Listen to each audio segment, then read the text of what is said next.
And we are live again for take two. So we had a little bit of an internet issue there, and we'll have spliced this together in the podcast if you're listening there. So that's what happened there. But Joseph had kind of just finished telling his story, and then it was actually perfect timing that the feed cut out because he had an urgent call he had to attend to, and we're back. So you had you were talking about how you're excited about 2022 and all of that, but I did want to jump back into your story a little bit, and you said that when you got going, you got tons of leads coming through, you had a lot of revenue growth and all of that. How are you getting the leads coming through? Because obviously from a marketing perspective, I'm talking to people who are hungry all the time and they're looking for answers, right? So talk a little bit about as you were growing, how you went from 15 to 30 to 60 over the course of a year in monthly revenue as you were getting going. And then we'll move into like where you're headed this year. Yeah, I mean, we're big believers in that you got to spend money to make money. And we spent very, very aggressively on marketing. And even when the business, kind of went through ups and downs, we never turned off our marketing and we never turned it down. We analyze our marketing and, if something's not working, we'll cut it back, but we never really take the foot off the gas when it comes to marketing. And I think that's really been probably one of the biggest factors in us being able to scale at the rate we have is we just really are very aggressive with marketing, and we don't shy away from putting a lot of money towards it. So really, that was a key to success early on, and it's been a key to success since then. But our main source of leads is going to be Google. About 45% of all of our revenue comes from Google. When you say Google, is that ads or SEO, like organic? Yeah, all of it together. Yeah. And then to break that down a little bit more, 1 out of 5 Google jobs come from SEO, and about 4 out of 5 will come from ads.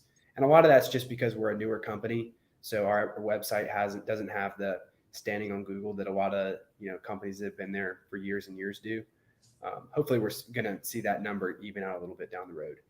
Nice. So we get about 45% from SEO, Google ads, and GMB. Then we get about 35% of our business from repeat clients. And we are intentional about taking really good care of them and keeping our name in front of them.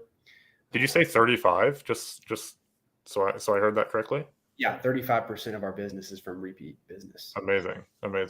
That's I just also wanted everyone who is listening to hear that again, because I see a lot of people say, "Oh, repeat business, we're not in the repeat business in junk removal." We're definitely in the repeat business in junk removal. Repeat business is the most profitable business out there because the beauty of repeat clients is they already trust you. So they're much less likely to haggle pricing. They're much less likely to cancel. They know who you are. That's why they're calling you back, and they've had some sort of good experience before. And also, you're not having to spend those marketing dollars on them to actually, acquisize that job. So yeah, every time they come back, it cuts your marketing spend per job in half, like for that particular job, right? Exactly. Yeah, it's beautiful. So I mean, like we do a lot to really reach out to our repeat clients. We send out, 2 email campaigns a month. We send out a text campaign each month. We write a handwritten thank you card to every single client. We do follow-up calls after every job. So anything we can do to just absolutely blow their socks off with this whole junk removal experience to make sure they do call us back next time they have a need. So that's really huge. Repeat business is massive. That's awesome. So I know we're starting up here again. For those who are watching live, please jump in and ask questions. I know there are several people in the group who are interested in picking your brain, Joseph, and I know you had put out the offer to jump on a call with anybody who wanted. So we'll put your link in the description on YouTube and the podcast when this goes live. But guys, now's a chance to ask. So make yourself known. Drop it in the comments, and we can actually bring the comments up on screen, and Joseph can take a look. So awesome. So marketing is big. You talked about like the retaining clients. That's huge. I love the handwritten stuff. We've done handwritten cards ourselves in our junk removal business, and there's just there's a connection there, as well as that extra touch, anything to set yourself apart. I do want to talk about the crazy growth, and obviously it's not just you doing 60K a month, as you were growing. So how have you maneuvered that? Because you see a lot of people complaining about the job market. You see a lot of people complaining about, not finding anybody that's trustworthy and can do a good job. So let's dive into that topic, because I think there's a lot of people who are really excited about hearing about that. Yeah, so much we can cover on that. First thing is, anytime there's a problem in your business anywhere, I would always look at the leader first. So anytime there's a problem in my business, I look at myself and ask myself, what am I doing wrong? What do I need to fix? Am I setting the kind of example that I want my guys to follow and become? So even when that comes to hiring, like, am I the kind of person that somebody would want to work under? Am I actually presenting the job in such a way where somebody would want this job? So that's kind of just where I would start. So for us, we do a 3-stage interview process. I wouldn't say it's incredibly rigorous, but it's not just come out here and jump on a truck. We have a virtual part of it. We have an in-person meeting, and then we have an actual truck day where we bring them out to actually work with us. So, anybody who's on our team, unless they've been here for a long time when we did interviews differently, they've been vetted pretty well.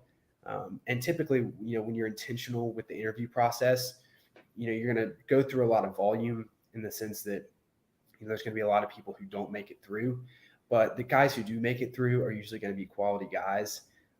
So it's one of those kind of scenarios where you just got to trust the process. And those good people, they really are out there. It's just a matter of finding them. And It's honestly just a matter of doing the hard work to cycle through a lot of guys. Just as an example, like in 2021, we cycled through 80 employees. You had like employees that came on as employees, and like the turnover was that high? Yeah. So, that 80 numbers, we had 80 people on payroll the whole year. So we ended the year with about 25. So it's not like all those left, but we really cycled through a lot of guys, especially in September, October. We had some guys go back to college that worked for us over the summer, so we got short and we kind of had to hire out of desperation. We cycled through a lot of guys, but by cycling through so many, we were really able to find some absolutely awesome dudes. So there's no easy way to do it. And if you're a great leader, if you're somebody that people want to follow and you're really intentional with the whole process, those people are out there. And if you treat them right, they'll do anything for you. Yeah, that's something I've had a couple people on here who spoke specifically about hiring, and that is the recurring messages. You have to have the bandwidth to handle a lot of interviews, or at least a lot of applications. Because if you just hire, your cousin's brother's uncle, odds are that, you're stuck with that one thing, and, it's kind of a toss up whether they're going to turn out well. So running through a ton of people in the application process widens your pool. And allows you to pick someone who's, a much better fit. How do you guys actually put out your applications? Is it just the general job boards? Are you advertising for positions? What are you doing there? Yeah, totally. So a couple things. If we need to hire some people actively, we'll put something out on Indeed. But we always have the mentality that we're always looking for good people. If we find somebody who's really good, we will find a seat on the bus for them. So anytime anybody asks, I'm like, yeah, we're hiring. Come interview with us. And I've even done things, where like we had good people, interview, and we truly didn't have a spot for them at that time. And I said, hey man, I really think you're awesome, and you have a position here, but I just can't give you that job for a month, or something along those lines. And, we've had great experiences. We've got a guy who just started about a week ago. He interviewed with us beginning of February, did great. I said, hey, you can start first week of March. And, it was worth it for him. So yeah, it's just about doing the hard work of actually getting it done. And as far as our interview process goes, one pro tip just to help with the person who's actually doing the hiring is anytime anybody inquires about a job, with our company, we send them a quick text, just introducing, I introduce myself as the owner, just say, hey, it's great to meet you. And then we ask them to answer 3 questions in a video. And the beauty of doing that is, you get to see how they answer the questions. How they present themselves is huge. Some guys may have a t-shirt on and they're just walking around their bedroom. Other guys will, have the camera set up nice with a collared shirt on. So that's an indicator right there. And then, how they answer the questions is also an indicator. But the beauty of that round is it's very easy for the person who's doing the hiring. And it tells a lot about the person. Like, is this somebody I'd actually want to pursue? Because you see, how do they prepare themselves? How do they speak? And what are their answers like? So love doing those video interviews. I love it. That's a good tip, for that anybody can implement, really, and start to get an idea of just how the people hold themselves, how they, that interaction with the camera, although not a person. Junk removal is a very people oriented business. It's a Yeah. relationship business. As the last Joseph who was on the podcast was talking. We just had Joseph Martinez on the podcast last weekend, and they talked about how it was a relationship business. So once you hire the people, 25 people is a lot of people to manage. Are you what's your management process? How are you, helping them to grow into their role? How are you, helping everybody to kind of all head toward the same goals? Yeah, totally. So one of the things I realized early on is I can't manage all 25 people. Really my max is I can truly manage and pour into about 5 people. And the goal is if I can do that with 5 people, then they can pour into the next 5 people.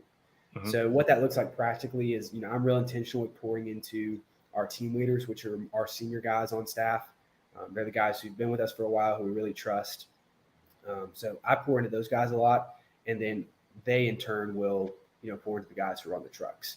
So it can be overwhelming to think about pouring into that many guys, but I think the more that it's simplified, the easier it is. So what does that look like when you say pouring into them? I've got my ideas of what that might look like, but for those listening, how does that play out in practical, day to day? Yeah. So, I think it's, holding them accountable, to the standard that we've set here at JJR. I think it's taking time out of work to pour into them. So, I do one-on-ones with a lot of guys on our team. So usually we do a 10-week course or whatever, where, we'll just meet for coffee before work once a week and go through a book together, Right. just so we can interact more and just kind of, get better as people together, which also influences the job. But, I think just with those guys, I'm a lot more intentional with, my time with them and spending time with them and, helping them along the way. And, also just being vulnerable myself with them and being vulnerable when I mess up. And all that's to a much deeper level than it would be with, maybe one of the navigators on our group. Sure. I love that. So, you said over a 10-week period, if you're dealing with 5 people, that's 50 hours you've devoted over 10 weeks, if my math is correct, as far as like the coffee dates or going through, like really putting like an hour into them. Sorry, you were breaking up for a second there. I was saying, if you've got 5 people that you're, kind of mentoring on your team, and you're spending an hour a week for 10 weeks, that's 50 hours you've just devoted to really building up your team, right? Yeah. And it's 100% worth it. I will tell you, I don't have 5 one-on-ones going at one time. My max is usually 2. Okay. Gotcha. I'll do 2. My goal is to develop 5 leaders each year. But it's throughout the course of the year, not all at once. Gotcha. So usually I'm doing 1 to 2 at a time. And that's why I just shortened it to 10 weeks. So, we do it, then we, do another one with another guy. So that way it's a continuing process. Beautiful. So you have to have something, you have to be growing yourself. What does that look like for you? Absolutely. For a lot of people, you're a pretty young business owner. We're not that far apart in age. But, to get the experience and to really help others develop, I find I have to always have someone or multiple people pouring into who I am and who I'm developing into. What does that look like for you? Well, I think the first thing is asking really great questions and also being willing to learn from anybody. There are people that I learn a lot of stuff from, but I also feel like I can learn something from anybody, whether it be my 13-year-old sister, or a 75-year-old older lady, or anywhere in between. So having that mentality, I think, just opens the door for, learning in so many different areas. But I'm kind of getting more specific. Since high school, I've been taking guys out to lunch or breakfast or whenever they would meet that I just thought were successful, whether it be in life and business, or in any facet of life. And I just learned a lot by doing that and just asking them questions. What's your story? How did you do this? All that kind of stuff. And, sometimes I would meet with, that guy just once. Sometimes we would meet 3 times. And, every now and then one of them turns into, really like a consistent mentor. So, I've had a mentor for the past year and a half, who's been absolutely unbelievable. The guy comes from he's an executive. He was an executive at a senior living company. and then now he's an executive for an investment fund out of Houston. But dude who's had a lot of experience all over the business world, had a lot of experience in the service industry earlier on in his career. And just kind of the guy that, I look towards and be like, I want to be like him one day. And, I try to chase guys down who, I look at them like that and just be like, hey, just can I learn from you? What is an hour of your time? When would that be available? So I think just doing that over and over and over and over again, being willing to learn, being willing to ask great questions. And, there's definitely a lot of fruit that comes from it. I love it. Yeah, I'm a huge subscriber. That was one of the reasons I started this podcast, actually, was to have a platform to be able to take, an hour of someone's time and chat with them. Right. I'm learning stuff from you as we talk. So that's, I love that. What would you say has been the hardest thing to develop as a leader? The hardest thing to develop as a leader yourself, like in yourself? Yeah, I think it's a personal accountability. I mean, it's real easy to write everything down on paper, how it should look. Going and doing it is infinitely harder. So, I mean, even like if I break down to like the minute things of like what time I wake up every morning, well, it's my goal to wake up at 5 a.m. every morning. And my alarm does go off at 5 a.m. every morning, but it's like, okay, well, did I hit the snooze button once or twice, or, what does that look like? And, some people are really great about not doing that. I think I fall somewhere a little bit in between. But I think, it always starts with, what's in here, what's in my heart. And constantly being disciplined every day it's hard. But I think it's a battle worth fighting. 100%. What does your ideal day look like? Usually wake up around 5 a.m., out of bed about 5:10. I'm at my shop by about 6 a.m., assigning truck teams. Guys start rolling in between 6:15, 6:30. They clean out all the trucks. We do a morning meeting at 7:05. Then I'm in the office by about 8. And depends on, I kind of have 2 different kinds of days that I'm on dispatch, which is about 3 days a week, or my office days. So I'll have a lot of meetings and I'll just, crush all the emails. So depending on what day it is, those can look very different. If it's a meetings day, I could be all over the city, which is like today. If it's a dispatch day, then I'm just making sure everything runs really smoothly with the crews, answering calls and handling stuff with clients. So yeah, it's usually one of those 2. Yeah. What when you say all over the city, are you like networking and growing the business, or what sort of meetings are you running into? I'm just trying to give people an idea of, because you have clearly been able to step away from some of the doing of the work, to be able to manage and keep all of this going. And that's a phase that I'm at in business currently. So it's of interest to me. But I think there's casting a vision for people that, like, yes, we love being on the trucks. We love going out there and doing it. But there's also, to really grow and scale, we have to step back and start working on the business, not in the business. So that's where a lot of my questions are coming from. But back to, what I originally asked, as far as like, is it networking or just, general business stuff? Yeah, it's networking. It's, business stuff, whether we meet with bankers.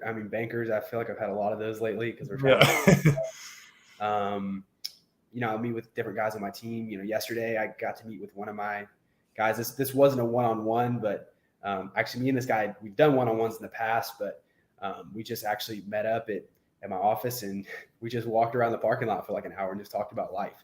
Nice. I wish I got to do more of those. But so it's stuff like that. I'll meet with our marketing director about once a week. And then, I get to do other stuff. Just kind of, the beauty of being a business owner is you do get to build your own schedule. So, like one of the things I do is I take my mom out for coffee every single week. So prioritizing my family relationships and, the most important relationships in my life is really important. So fortunately I get to do that somewhat on business time. That's amazing. Yeah. Fit that in where it works.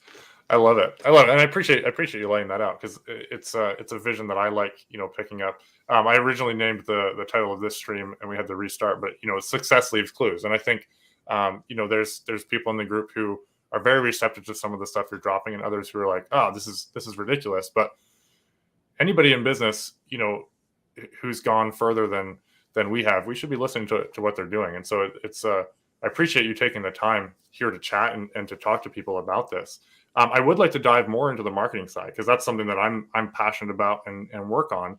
what is your strategy going forward for marketing? Because I know that there's, it's a different conversation than someone who has just one truck, but I love to see the strategy people start putting into place when they grow and scale like this.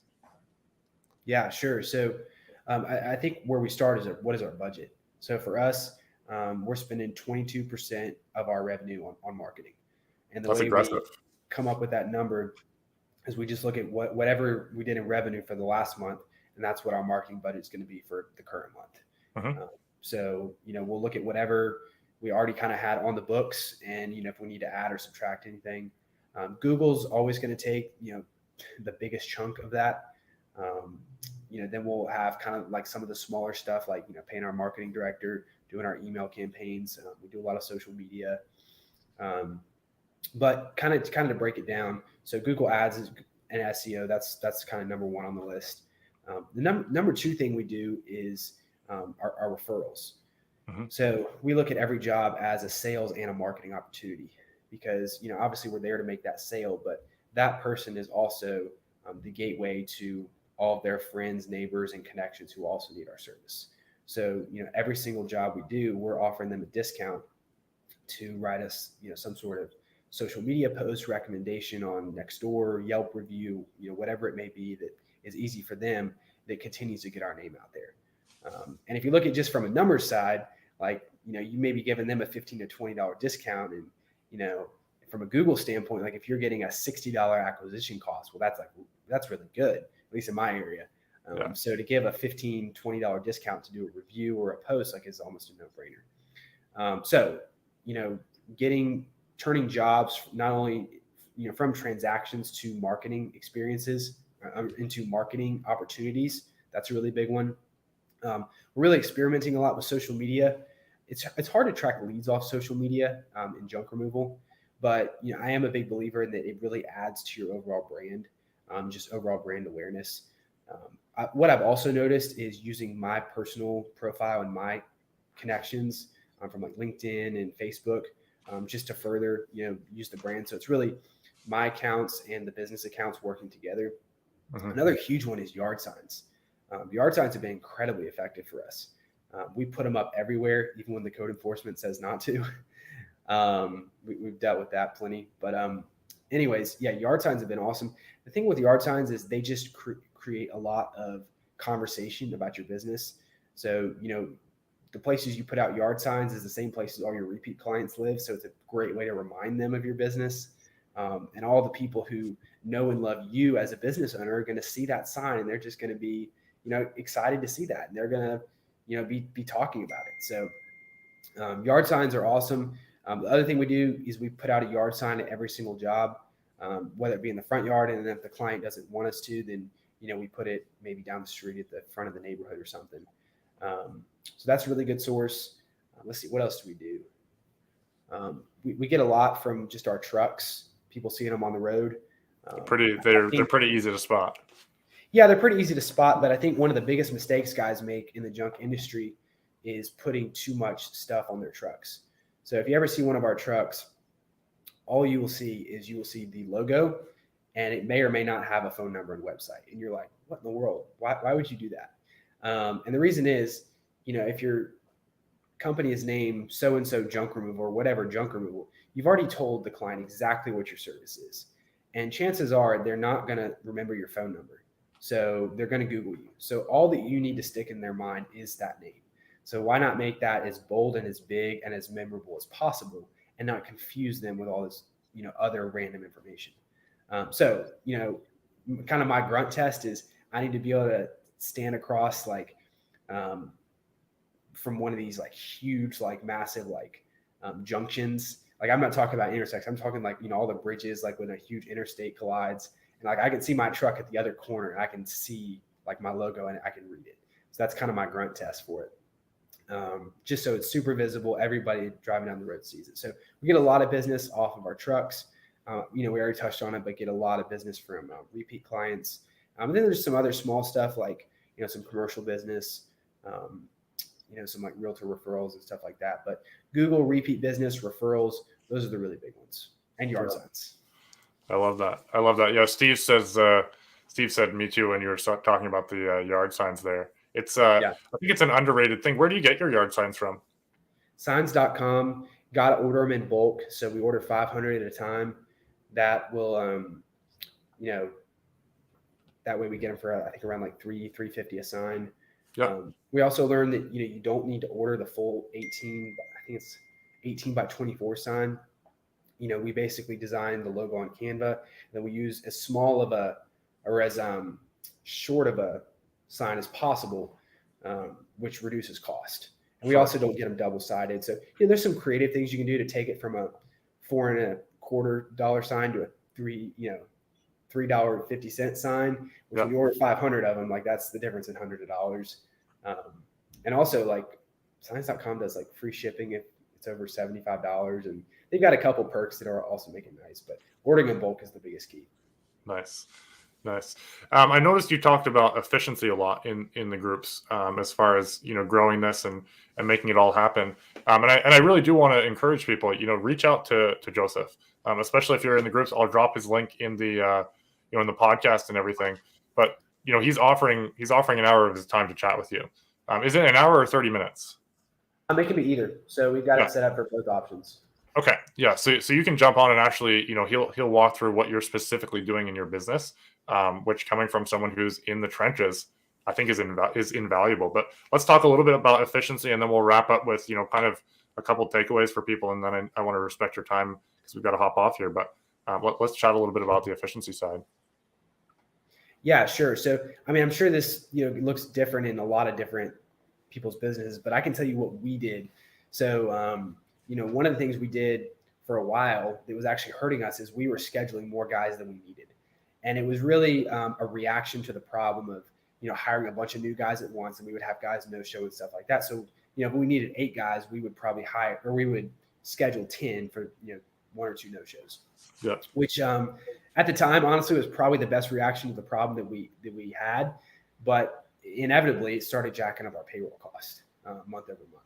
And payroll is our biggest expense. So we got to be super, super careful and diligent to monitor that. So we started, just scheduling the amount of guys we need. And since we have such a great team right now, like not having guys show up just isn't as big of a problem as it was before. Doing things like monitoring overtime. Overtime can be a killer. So, if my guys earn overtime, I'm happy for them. But we're also not going to intentionally schedule a guy to where he's going to get a ton of overtime, because that just really jacks up our payroll rate, and it gets them tired. It wears their bodies out. Yeah. Doing things like, making sure we understand which landfills have the best rates. I learned this the hard way with waste management. We have a bunch of different waste management transfer stations, and believe it or not, they all charge different prices, and they all have these like darn fees that they add on. And I learned some of them are like just straight flat rates, like $5, and some are percentage rates. So we really did a deep dive on all our landfills and made sure we were going to the ones that actually charged the least, when our routing would allow. Another thing we did is just made sure we always go to landfill with a full truck, not going with half trucks, not going with 3/4 trucks, but always go with a full truck.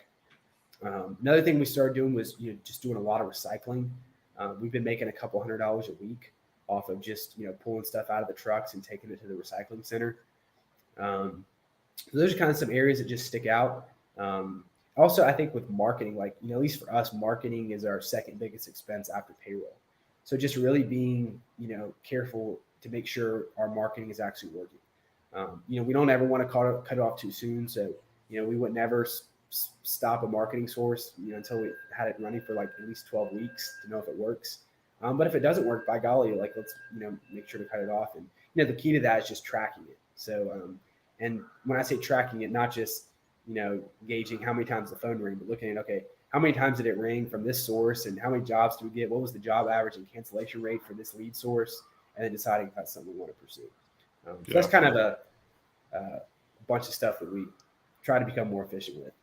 Yeah, you dropped some nuggets in there, and I think all of it comes down to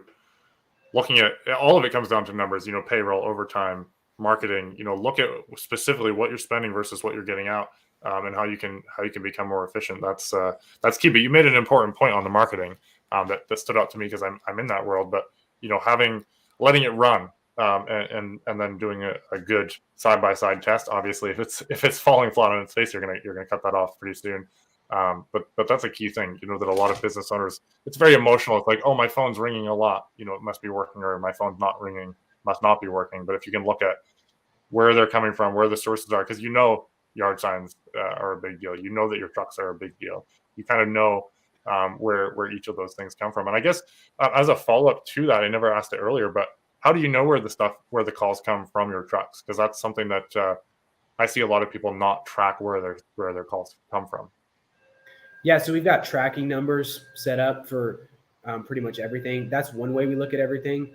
Other thing we do is every single job that comes in, we're asking them, how did they hear about us?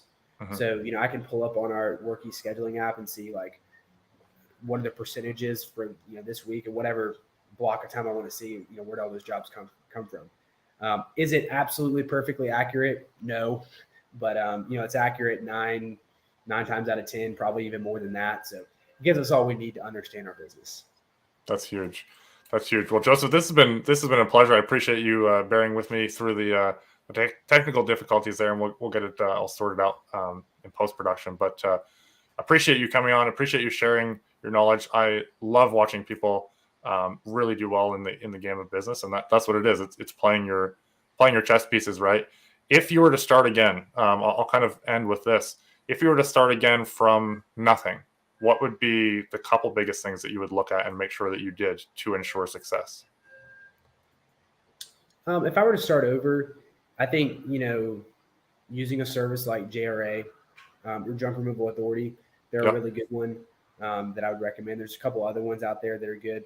I'm a big believer in let experts do what experts need to do. An expert needs to be running Google Ads, and I'm not a Google Ads expert. So find some really good people that can do that type of stuff.